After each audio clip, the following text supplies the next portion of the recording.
So I came out here to do some flying. I came out a good distance to this location, and I had my waypoints programmed and everything ready to go.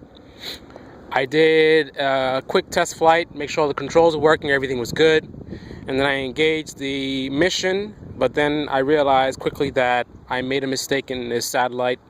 The satellite maps were kind of outdated, so I reprogrammed everything, put it in the quadcopter, and then I took off, and I noticed right away there was some weird vibration. As soon as I took off, it was like shaking kind of in a strange way, and that was already a red flag. So I played it safe and I landed right away to investigate what was wrong. I figured something wrong with the accelerometer, so I did a calibration accelerometer and the compass just for good measure, and then I tried to take over, and instantly it tipped right over. It took off 2 times before that, no problems, and now since I did the calibration, it tips right over right away as soon as I try to take off. I did a calibration again, accelerometer, and it did the same thing. I calibrated again, and I tried to take off again. It did the exact same thing. It's funny because the first one I had was doing this before I did the firmware update. Now this second one I did a firmware update, and it has everything up to date. I've been flying it around. I did all kinds of different flights already, and now all of a sudden randomly this happens. And this has kind of just been my experience, with this. Not putting 3D robotics down as if they're the devil. Really, I think it's an industry thing, because I've heard a lot of stories about other brands as well. Just letting you guys know, these are the kind of things to expect potentially if you want to get into this market. It's not an off-the-shelf retail type of product like people would like to advertise it as. This is definitely hobbyist grade type of thing.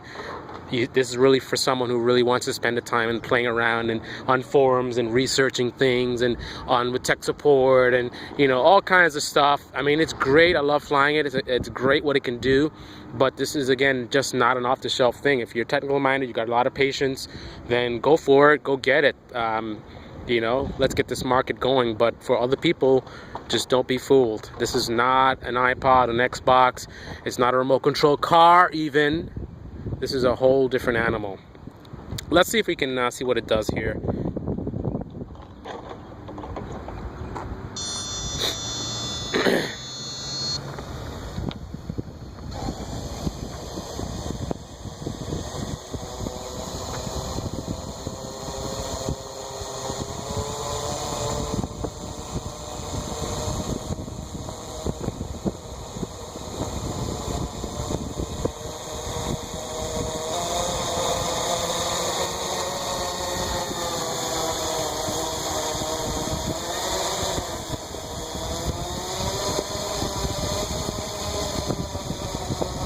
Try not to intentionally tip it over and damage it more than it already is.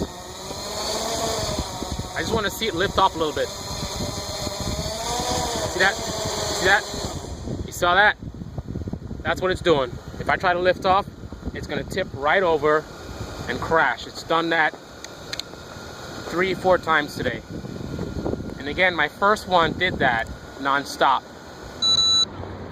This one hasn't really been doing it, although I have noticed a couple of takeoffs. It has a tendency to want to try to tip over, but it usually doesn't. Today, I'm going to possibly have to cancel my mission. I came all the way out here. I have an important shots that I need for my channel, and it's just not going to happen right now. It's just kind of sucks dealing again with problems with this thing.